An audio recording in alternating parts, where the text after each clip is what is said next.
뉴스와 인물 순서입니다. 광주에 있는 전라남도 공무원교육원 이전 후보지로 강진군 도안면이 최종 결정됐습니다. 지난주 지자체들의 최대 관심사이기도 했는데요. 그 뒷이야기를 뉴스와 인물에서 풀어보겠습니다. 이 자리에 윤승종 원장 모셨습니다. 안녕하세요. 네, 안녕하십니까. 네, 그동안 마음고생이 크셨을 텐데요. 공무원교육원 이전 후보지로 강진군이 결정된 이유부터 들어보겠습니다. 예, 먼저 사실 시군에서 상당히 관심을 가지고 대부분 예상외로 많은 시군에서 응모했기 때문에 저희들이 사실은 긴장을 많이 했습니다. 네. 근데 이제 강진 도암이 선정됐습니다만은 현장에서 보니까 강진 도암이 전형적인 배산 임수의 고장이다. 그리고 산지의 경사가 완만해서 개발에 용이하겠다. 교육 환경이 우수하다. 그다음에 지역 균형 발전에 큰 도움이 되겠다. 이런 측면에서 강진 도암이 선정됐고 특히 평가위원들께서 강진이 갖고 있는 다산 정령의 고장, 소위 말하면 청렴 사상을 가르친 목민심서의 영향도 그런 교육 인프라도 크게 작용한 것으로 생각이 됩니다. 네. 하지만 평가 지표를 보면 주관적인 항목이 많았다는 말도 나오고 있는데요. 이 평가가 객관적이었다고 보십니까? 예, 일반적으로 사실 그런 말을 많이 하는데요. 사실 공공기관 이전하게 되면 정량평가, 정성평가 이 두 분야로 나누어서 구별하게 됩니다. 네. 저희 전남 이번에 교육원의 경우 정량이 32, 정성이 68 이렇게 3대 7의 비율을 했었는데 대체로 공공 이전의 경우는 이런 비율을 지키고 있는 것이 현실입니다. 그리고 정량 평가는 뭐 답이 나와 있습니다만 정성 평가를 하더라도 KTX의 경우 예를 들어서 어떤 분은 KTX가 용이하다. 어떤 분은 또 고속버스가 더 접근이 좋지 않겠느냐 이런 그 판단을 할 수 있기 때문에 이런 부분은 그냥 문자 그대로 전문가의 판단에 맡기는 것이 오히려 현실에 도움이 된다. 그걸 정량하기는 어렵지 않겠냐.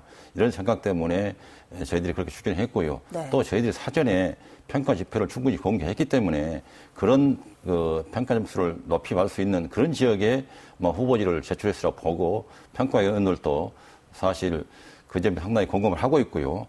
또 그 평가 지표대로 판단하면서 상당히 좋은 후보지를 찾는데 노력했다고 판단이 됩니다. 네, 최대한 객관성을 확보하기 위해 노력했다는 말씀이신데요. 그렇습니다. 15개 시군에서 21개의 후보지를 내다 보니까 경쟁이 아주 치열했습니다. 그래서 결과를 두고도 여러 가지 불만도 많았을 것 같은데 어떤가요? 예, 아무래도 이제 떨어진 시군에서는 이제 우리는 이렇게 유리한데 떨어졌겠느냐 일반적인 말씀을 할 수 있겠습니다만은 네. 사실 먼저 말씀드리고 싶은 것은 우선 평가위원들을 공정하게 선발했다.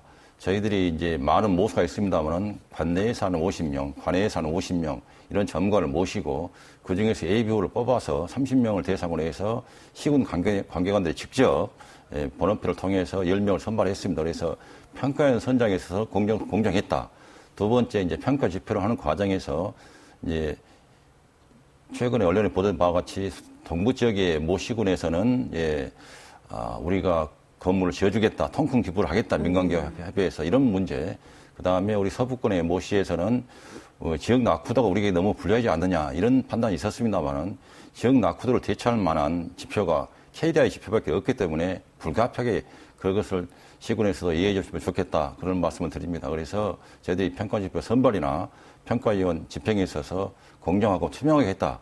이런 말씀을 거듭 강조드리고 싶습니다. 네, 시군에 따라서 입장차가 조금 있긴 하지만 이제 공무원교육원 이전 후보지는 결정이 됐습니다. 예. 그렇다면 이제 어떤 절차를 거쳐서 언제쯤 마무리될까요? 예, 공무원교육원이 대규모 사업이기 때문에 먼저 이런 부지에다가 이런 규모 짓겠다. 이것을 도의회의 승인을 받는 절차가 있습니다. 그래서 네. 행정용어는 그것을 공유재산 관리 계획 승인이라고 합니다. 그래서 일단 도의회의 승인을 받고 또 500억 정도의 돈이 들어가기 때문에 저희 도에서도 이런 돈을 어떻게 마련할 것이냐 이것을 중기지방개정계획에 반영해야 됩니다.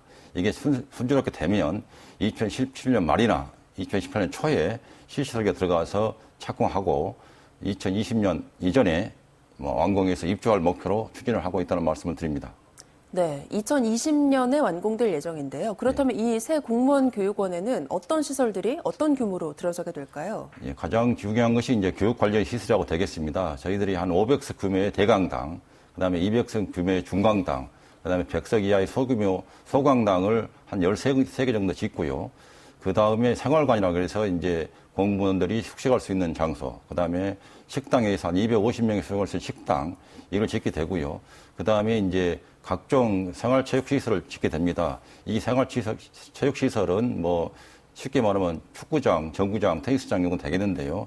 이것은 우리 공무원 교육뿐 아니라 지역 주민들도 함께 공유하면서 힐링할 수 있는 그런 장소로 만들어 나가고 싶습니다. 네.